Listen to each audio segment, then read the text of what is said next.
네, 여러분, 오늘은 이제 민수기 세 번째 강의로 민수기를 마칠까 합니다. 22장에서 36장에 우리가 좀 꼭 살펴봐야 될 얘기 중심으로 그 발람 선지자의 예언을 통해서 어떤 메시지를 우리가 생각할 수 있는지, 두 번째 인구조순사가 의미하는 것이 무엇인지, 이런 내용도요. 그리고 광야 상태를 벗어나기 위해서 우리는 어떤 노력을 기울여야 되는지 이런 내용을 중심으로 살펴보도록 하겠습니다. 여러분 잘 아는 이 모아방 발락과 그 발락이 이 이스라엘 백성을 저주하기 위해서 예언자였던 발람이라고 하는 예언자를 불러가지고 이스라엘을 저주하려고 했던 사건이 이제 나오게 되죠. 그게 이제 우리 오늘 공부할 내용들의 좀 중요한 이야기 중에 하나입니다. 이 이스라엘이 모압 평지에 들어왔더니 가장 먼저 발생한 사건이 뭐냐면 이 모압의 왕이었던 그 사람이 발락이라고 하는 왕이죠. 이 모압 왕 발락이 발람에게 뇌물을 주어서 이스라엘을 저주하려고 한 사건이 나오고 있습니다. 여러분 생각해 보십시오. 이스라엘이 처음에 애굽 땅에서 탈출해 나왔을 때는요, 어느 민족도 그들을 주목하지 않았습니다. 당시 이스라엘 사람들, 그 대부분의 남자들은, 성인 남자들은 그 애굽 땅, 이집트 땅에서 각종 토목 건설에 동원됐던 인부들이고, 어떤 무슨 군사적 훈련을 받았거나 무기를 가지고 있지 않았던, 그냥 거의 오합지졸과 같은 사람들이었죠. 그런데 이 이스라엘이 광야 땅을 지나면서 모압까지 오는 이 과정에서 놀라운 모습으로 변하게 된다. 어떤 당시 이들하고 비교도 안 되는 막강한 군사력을 가졌던 토착 세력들을 다 물리치고 모압 왕이 사는 이 지역까지 오게 된 거죠. 이미 뭐 엄청난 일입니다, 이게. 전혀 예상하지 못했던 일이다. 그래서 이 모압 왕 발락이 놀래서 뭔가 특단의 조치를 취해야 된다고 생각을 해서 그가 선택했던 방법이 발람 선지자를 초청해서 이스라엘을 저주하게 하는 것이었다. 그렇게 하면 이 이스라엘 백성이 저주받아서 멸망하거나 최소한 도망갈 것이라고 생각을 했던 것이죠. 그런데 이 초청받아온 발람이 어떻게 합니까? 우리가 말씀을 보면 이스라엘을 저주하라는 발락의 요청대로 하지를 않고 오히려 4번씩이나 이스라엘을 축복했다. 3번은 저주해달라고 했는데 축복했고 4번째는 아무 부탁도 하지 않았는데 발람이 일방적으로 이스라엘 백성을 축복했다. 그래서 이 발락과 발람이 안 좋게 헤어진 그 이야기가 나오고 있습니다. 그래서 발람이라는 이 예언자, 선지자가 도대체 누구냐? 그거에 대해서 성경에 보면 이 상반된 이야기가 사실 나오고 있습니다. 이 발람의 정체, 하나님의 선지자이냐, 아니면 어떤 단순히 이방의 점술가이냐, 이 모습이 다 나오고 있습니다. 우선은 여러분 한번 성경 말씀 보시면, 민수기 22장, 21절부터 35절에 보면, 21절부터 35절에 보면, 이 발람이라고 하는 선지자가 하나님의 선지자로 보이는 증거들이, 나오고 있죠. 두루 나오고 있습니다. 말씀을 한번 보시면 되겠습니다. 22장 21절부터 35절까지 이렇게 말씀이 나오고 있고, 그리고 23장에 보면 23장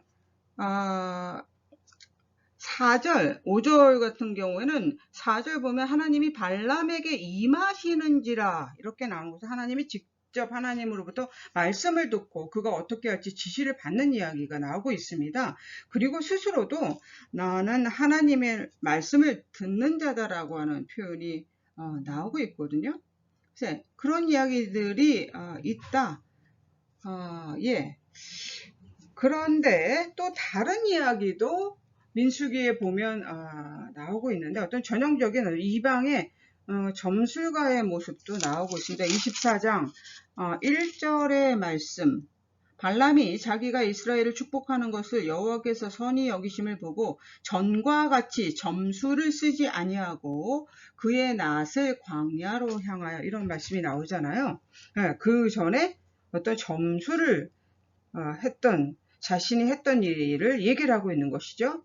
예, 당시에 복채를 받고 사람들이 좋아하는 말을 해주는 어떤 무당의 모습이 있었다. 이런 이야기들을 또 성경에 보면 우리가 알 수가 있습니다. 이것처럼 이 발람이 애매모호한 사람이었는데 분명 이스라엘 사람이 아닌 이방인인데 하나님께서 그를 통해서 예언하게 하셨다라는 것이죠. 네, 그래서 이 발람 얘기를 통해서 몇 가지 중요한 신앙 원리를 좀 살펴보면 첫 번째는 뭡니까? 하나님의 백성에게는 저주가 통하지 않는다. 할렐루야. 네, 발람 왕이 발람의 입을 통해서 이스라엘을 저주하려고 했잖아요. 그런데 하나님은 발람의 입을 강권하셔서 도리어 이스라엘을 축복하게 만드셨고, 민수기 23장 8절의 말씀이죠. 8절 한번 보시면, 예, 하나님이 저주하지 않으신 자를 내가 어찌 저주하며 여호와께서 꾸짖지 않으신 자를 내가 어찌 꾸짖으랴, 이런 얘기가 나오고 있잖아요. 네. 요한계시록에도 이런 얘기 나옵니다. 요한계시록 22장 3절에서 4절 말씀에 보면 다시는 저주가 없으며 하나님과 그 어린 양의 보좌가 그 가운데 있으리니 그의 종들이 그를 섬기며 그의 얼굴을 볼 터이요 그의 이름도 그들의 이마에 있으리라. 이런 얘기가 나오고 있거든요. 예, 하나님의 백성에게 저주가 통하지 않는다. 이게 얼마나 우리에게 위로가 되는 말씀이고 힘이 되는 말씀이지 여러분 기억하시기 바랍니다. 우리는 정말 하나님에게 속한 자로 하나님의 백성으로 살아가야 됩니다. 그래서 하나님께서 우리에게 주시고자 원하는 것은 징계나 저주가 아니라는 거. 하나님은 우리에게 하나님이 놀라운 복음의 말씀을 통해서 당신께서 우리들을 고치시고 우리를 그 영원한 땅으로 인도하기를 원하시는 분이시라는 것을 우리가 깨달아야 된다. 그래서 이 하나님을 믿는 사람, 예수 믿는 사람은 세상 사람들의 저주를 두려워할 필요가 없다. 세상 사람들이 우리를 저주해도 우리가 절대로 그런 것 때문에 저주 상태에 놓이지 않는다라는 겁니다. 이 말씀 여러분 기억하시기 바랍니다. 예. 그 다음에 두 번째는 양다리를 걸치지 말아라. 이 발람이 애매모호하다고 그랬잖아요. 이 전형적인 양다리를 걸치는 사람의 전형의 모습이 나오고 있죠. 한쪽 다리는 하나님께 두고 다른 한쪽은 돈에 두면서 자신에게로 유리한 대로 왔다 갔다 하는 사람이었다. 예. 발락이 처음에 돈을 잔뜩 준비해가 신하를 보내서 이 발람에게 이스라엘을 저주해달라고 했을 때 그는 그렇게 못한다라고 말했어야 됩니다. 그런데 발람이 어떻게 대답을 하죠? 22장 8절에 보면 어떻게 대답을 하냐면 하나님께 물어볼 테니까 하루만 기다리라는 이야기가 나오고 있거든요. 예. 하나님의 뜻이 그게 아니면 그 자리에서 분명히 거절했어야 되는데 뭘 물어보겠습니까? 근데 발람은 어때요? 이 둘을 다 가지고 싶어 했습니다. 하나님의 은혜도 받고 싶고 돈도 가지고 싶었습니다. 그래서 결단하지 못했습니다. 우리에게 이런 발람의 모습이 없습니까, 여러분? 없다고 말씀하지 못할 겁니다. 우리 기독교인들이 얼마나 큰 불충의 죄, 불순종의 죄를 매일 짓고 사는지 모르겠습니다. 하나님과 돈을, 하나님과 명예를 다 가질 수 없습니다. 우리 하나님의 은혜를 위해서 다른 것들을 아주 하찮은 것으로 여길 수 있는 믿음의 마음, 담대한 마음이 필요하다는 것입니다. 발람처럼 결단하지 못하면 어때요? 양다리를 걸치게 된다. 우리는 확실하게 하나님의 편에 서는 사람으로 살아가야 된다. 그래야 하나님께 주시는 그 하늘의 천상의 복을 받게 된다. 하나님의 편에 서야만 하나님의 복을 받게 된다는 것 여러분 기억하시고요. 세 번째는 하나님은 나귀를 통해서도 말씀하셨다라는 것이죠. 이 하나님이 불순종하는 발람을 깨우치기 위해서 나귀를 사용하신 얘기 22장에 보면 나오는데 이 나귀를 통해서도 메시지를 전하기를 원하셨습니다. 그래서 22장에 보면 아주 이상한 현상이 나오죠. 하나님과 교통한다라고 생각했던 이 발람이 정작 영의 눈이 감겨서 아무것도 보지 못하고 하나님을 모른다라고 생각했던 정말 미물에 불과한 나귀가 영의 눈이 열려서 칼을 든 하나님의 천사를 볼 수 있었던 이야기가 여기 나오고 있거든요. 네, 23절에 나오잖아요. 나귀가 여호와의 사자가 칼을 빼어 손에 들고 길에 선 것을 보고 길에서 벗어나 밭으로 들어간지라 발람이 나귀를 길로 돌이키려고 채찍질하니 이런 말씀이 나오고 있습니다. 네, 이 말씀 우리에게 무엇을 가르치고 있을까요? 자만하지 말아야 된다는 거. 자만하면 자꾸 영적 감각이 무뎌지고 영의 눈이 감겨버린다는 거. 그렇게 되면 하나님이 하신 일을 볼 수 없고 마치 캄캄한 밤에 길을 걷는 것 같은 위험에 빠지게 된다는 거. 우리 영적으로 깨어 있어야 되겠다. 영적인 감각을 열고 살아야 되겠다. 그리고 하나님은 다양한 통로로 우리에게 말씀하신다. 목사님의 말씀을 통해서도 말씀하시고, 기도할 때 말씀하시고, 성도들과의 교제와 대화 속에서도 말씀하시고, 더 나아가서 집에서 기르는 동물을 통해서도 말씀하시고, 길가에 심긴 나무 한 그루를 통해서도 우리에게 말씀하신다라는 것입니다. 직장에서 일할 때도 말씀하신다라는 겁니다. 하나님께서 언제 어디서나 어떤 방법으로 우리에게 말씀하실 수 있도록 우리가 하나님의 말씀을 들을 준비가 되어 있어야 됩니다. 이게 얼마나 큰 위로가 되는 말씀인지, 우리가 얼마나 영적으로 깨어 있어야 되는지 여러분 꼭 깨달으시기 바랍니다. 하나님은 나귀를 통해서도 말씀하셨다는 거. 네 번째는 미신의 방법을 따르지 말라.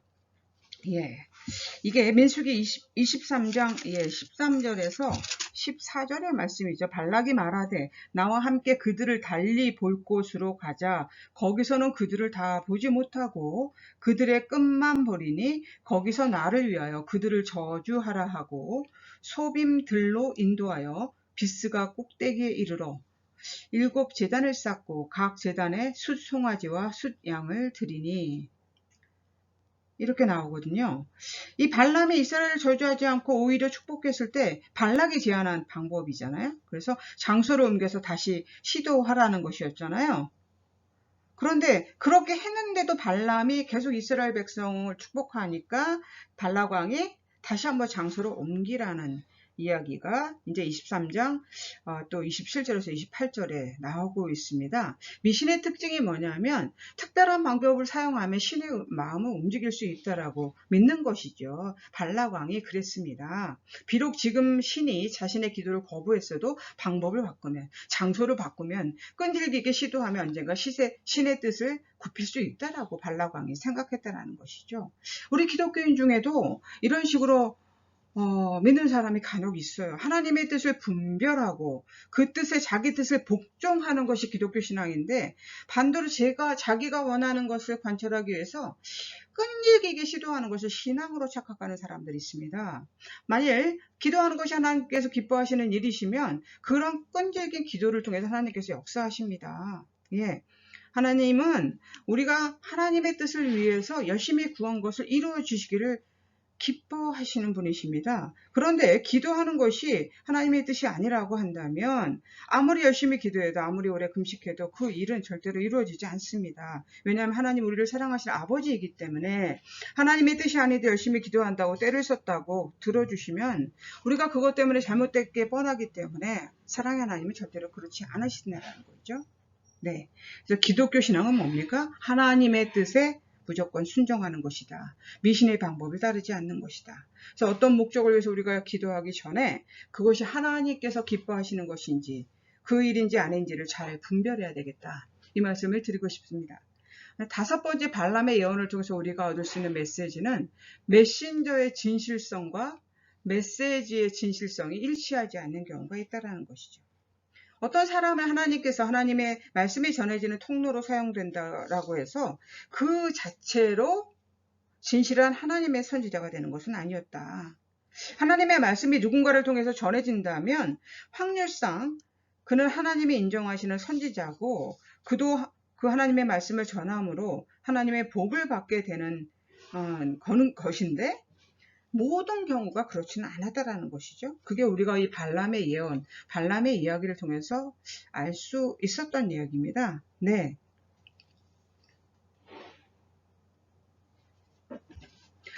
그 정도로 우리가 발람의 예언에 대해서 생각해 볼 수 있겠습니다.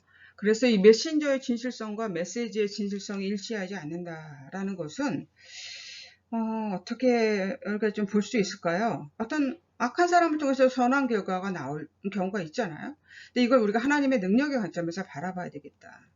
악한 사람에게 선한 결과가 나왔다 만약에, 그 사람이 선하기 때문이 아니라 하나님의 능력이 크시기 때문에 그런다는 것을 볼 수 있는 통찰력이 우리에게 필요하겠다, 이런 말씀을 드리고 싶습니다. 하나님께서 전지전능하신 분이시기 때문에 악한 사람을 통해서도 선한 결과를 만드실 수 있다. 그 나쁜 짓한 사람이 결과가 선해도 하나님께 칭찬받는 것은 아닙니다. 그는 그가 했던 그 나쁜 짓 때문에 하나님께 심판받습니다. 여러분. 그러나 하나님께서는 그런 사람을 통해서도 선한 결과를 이루시는 일이 성경에 보면 있었다. 그래서 우리가 이런 것들에 대해서 불만할 수 있습니다. 그러나 하나님께서 일하시는 방식에 대해서 우리가 뭐라고 얘기할 수 있는 여지는 없습니다. 하나님께서 하시는 일을 그대로 받아들일 수 있는 그런 믿음의 마음이 우리에게 필요하겠다. 우리가 이 발람의 예언을 통해서 그것을 살펴볼 수 있었다라는 것입니다. 민수기 26장에 보면 이제 두 번째 인구조사가 기록되는 이야기가 나오고 있죠. 첫 번째 인구조사가 전투를 위한 조사였다면 이 두 번째 인구조사는 뭡니까? 가나안에 들어가기 전에 지파별로 지금 땅을 나누기 위한 것입니다. 그 인구조사가 26장에 나오고 있다.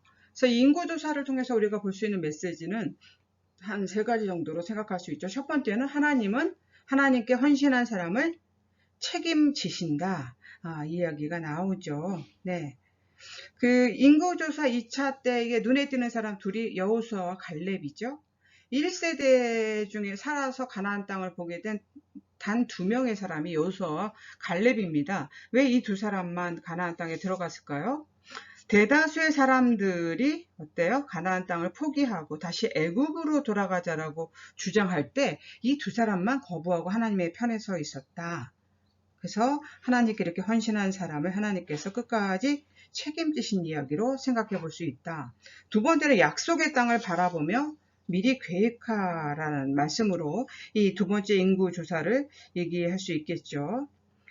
이스라엘이 가나안 땅에 들어가기 전에 땅을 미리 분배하는 원칙을 정하죠. 우리 한국식으로 말하면 마치 김치국 먼저 마시는 행위입니다. 가나안에 살고 있던 사람들이 이 소식을 들었다면 뭐라고 말했을까요? 떡줄 사람 생각하지도 않는데 김치국 먼저 마신다라고 생각을 했겠지요. 그러나 이 믿는 사람의 시각에서 보면, 믿는 사람의 눈으로 보면 하나님의 약속을 믿는 믿음으로 계획을 세우는 신앙의 행위였다. 우리 기독교인들의 삶의 방식도 이뤄야 될 줄로 믿습니다. 합리적으로 이해되는 거, 내 손에 든 것만 보고 안전하게 행동하는 건 기독교인의 삶의 방식이라고 할 수는 없습니다. 우리는 비록 미래가 불확실할지라도 하나님의 약속을 믿고 믿음으로 일을 계획하는 그런 신앙인이기 때문에 그렇습니다. 히브리서의 말씀에 11장에 나오잖아요. 믿음은 바라는 것들의 실상이요, 보지 못하는 것들의 증거다라고 그렇게 말씀하고 있습니다. 그래서 우리가 하나님의 약속을 믿는 믿음으로 바라보고 계획하고 실천해야 되겠다. 그게 신앙인의 모습이다. 신앙인은 김치국 많이 마셔도 됩니다. 왜요? 하나님께서 풍성한 떡을 약속하셨기 때문에 그렇습니다. 그래서 하나님께서 예비하신 이 가나안을 위해서 오늘도 그러한 믿음의 계획을 많이 세우시는 여러분이 되시길 바랍니다. 세 번째는 하나님은 교만한 사람을 갈아치우신다. 이게 사실 인구조사 얘기가 세대 교체 이야기잖아요. 이스라엘 백성이 광야에서 무려 40년을 지내면서 완전히 세대 교체가 이루어집니다. 민수기 사실 1장, 첫 장에 보면 모세와 아론이 중심이 되어서 1차 인구조사를 했는데 이제 26장에 보면은 모세와 아론의 아들인 엘르아살이라고 하는 사람에 의해서 이 2차 인구조사가 이루어지죠. 네.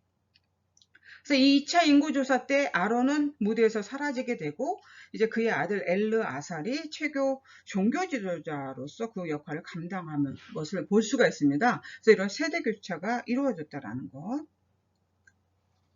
그렇게 세대 교체가 이루어질 때에 백성의 세대 교체도 이루어져서 이 2차 인구조사와 1차와 2차 인구조사의 차이가 820명에 불과했다라는 사실이 성경에 보면 나오고 있죠. 이게 뭐냐? 사람의 불순종이 하나님의 계획을 방해하지 못한다. 사람이 협력하지 않아도 하나님은 하나님의 계획을 성취하신다라는 것, 우리가 말씀을 통해서 알 수 있습니다. 하나님은 사람이 능력이 있어 사용하시는 게 아닙니다.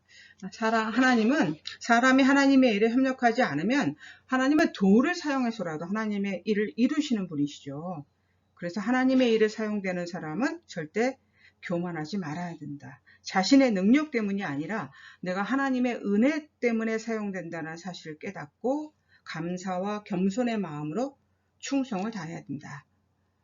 이 이야기를 꼭 기억하시길 바랍니다. 이스라엘 백성이 1년, 2년도 아니고 40년이나 광야 생활을 했습니다. 물도 없고 채소도 없고 고기도 없는 그곳에서 딱 굶어 죽지 않을 만큼의 양식만 있었고 그 광야의 생활이 사실 너무나 고달팠습니다. 이러한 광야의 백성처럼 우리가 신앙생활 하면서 메마른 시기를 경험할 때가 있거든요. 이 광야의 특징이 뭐냐? 광야의 시기는 믿음을 상실한 시기, 사랑을 상실한 시기, 성령의 기쁨을 상실한 시기이다. 사실 저도 이렇게 오랫동안 목회자로서 생활하다 보면 많은 분들을 만나서 상담하거나 기도를 중보 기도를 해드릴 경우가 많이 있습니다. 근데 제가 여러 번 그런 경험이 있는데 어느 분들은 제가 그분의 살아온 이야기를 듣기도 전에 기도를 해드리고 싶은데 정말 한마디도 기도가 나오지 않는 분들을 여러 번 봤습니다. 입에 침이 다 말라버리고요. 말 한마디가 나오지 않는 경험들을 제가 여러 번 했습니다. 정말 그런 분들 기도해 드릴 때는 얼마나 힘이 드는지 어떻게 기도를 마치고 며칠씩 아픈 경험도 있습니다. 이게 뭐냐면 이게 마치 그냥 너무 가물어서 그의 영혼의 땅이 너무 가물어서 정말 물 한 방울 들어가지 않은 거기에 하나님의 말씀으로 하나님의 능력에 의지해서 기도하려고 하니까 그 정말 실비 같은 은혜의 단비를 촉구하는 기도를 드리려고 하니까 제가 같이 동화되어 버리는 거죠. 그의 영적 상태, 그 기도 속에서 그걸 이겨내야 되는데 그래서 그런 경험들이 있습니다.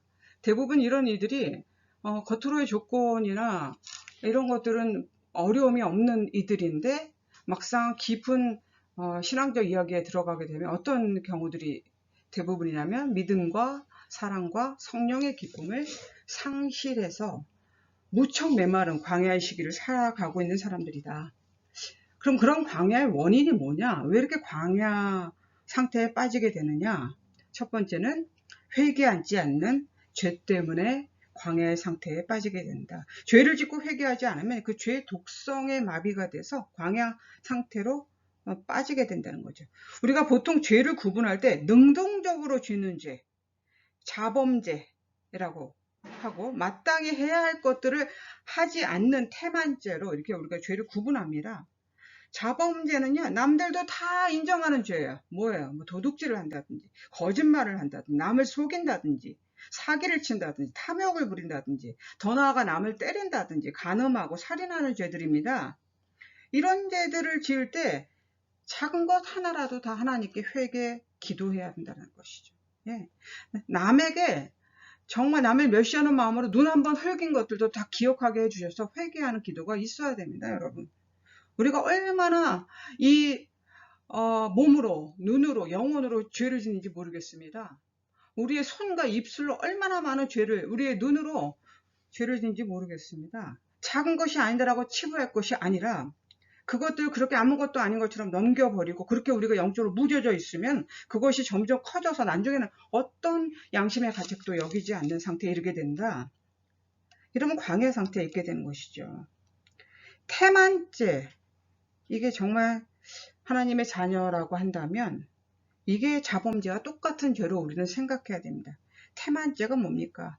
이 태만죄가 기도하지 않는 사람들, 열심히 예배 드려야 정상인데 상습적으로 예배에 빠지고 하나님의 은혜를 갈급해하지 않는 사람들, 이게 다 태만죄에 빠지게 되는 사람들의 모습이죠. 교회는 왔는데 교회 마당만 밟고 그냥 가는 껍데기 신앙인들, 능력 없는 어떤 교인이 되는 것, 성령의 능력이 전혀 나타나지 않는 사람으로 살아가는 것, 이거 다 태만죄에 빠진 사람들입니다. 기도를 쉬는 죄, 이것도 태만죄입니다. 기도는 영혼의 호흡이기 때문에 그렇죠. 매일 기도하지 않으면 영혼이 건강할 수가 없어요. 예. 오랫동안 영혼의 호흡을 하지 않으면 당연히 광야 상태에 빠지게 된다는 얘기입니다. 우리가 이 코로나19로 인해서 너무나 힘든 시기를 지금 많이 이제 극복해 가고 있지만 지나가고 있습니다. 처음 우리가 이렇게 비대면 예배를 시작했을 때 2000년도 초반부터 다들 이 바뀌어진 예배 환경 때문에 얼마나들 힘들고 어려운지 모릅니다. 근데 지금은 좀 어느 정도 우리 비대면 예배도 좀 많이 익숙해졌고 또 우리가 방역 지침을 철저히 지키면서 예배당에 와서 예배를 드리고 있는데 비대면 예배를 드릴 수밖에 없는 처지에 있는 사람들이 있죠. 몸이 너무 불편하시거나 너무 약해서 이렇게 집단 군집 상태에 와서 예배 드려서 면역력이 떨어질까 봐 걱정하는 분들이 있습니다. 그런 분들에게는 이 비대면 예배가 큰 힘이 됩니다. 그런데 우리가 이 비대면 예배가 지금 일상화된 때에 비대면 예배조차 철저하게 드리지 못하고 혹은 내가 교회에 올 수 있는 사정임에도 불구하고 이 예배를 그냥 빼먹거나 무시하거나 비대면 예배조차 제대로 드리지 못하는 게으름, 영적 게으름에 빠지게 되면 이것도 태만죄다라는 것이죠. 사실 제 주변에 그런 어려움을 호소하는 분들이 많습니다. 목사님, 제가 확실히 좀 영적으로 더 게을러진 것 같아요. 더 열심히 내지 못하는 것 같아요. 사람이 그렇게 약합니다. 이런 것들이 다 우리를 광해 상태에 빠지게 만든다.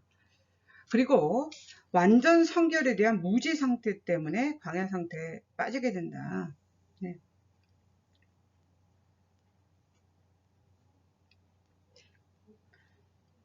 이것이 어떤 두 번째의 광야의 원인으로 우리가 생각할 수 있겠죠. 예. 성경에 나타난 하나님의 뜻은 우리의 전적인 성결이거든요.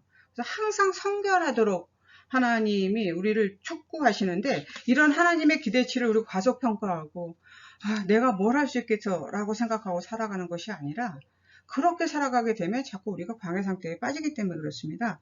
우리가 힘들지만 하나님의 은혜로 충분히 가능하다고 믿고 순종하는 삶. 예. 이걸로 가야 된다는 것이죠. 예. 세 번째는 사탄의 유혹인 줄 몰라서 광야 상태에 빠지는 경우가 있습니다. 예.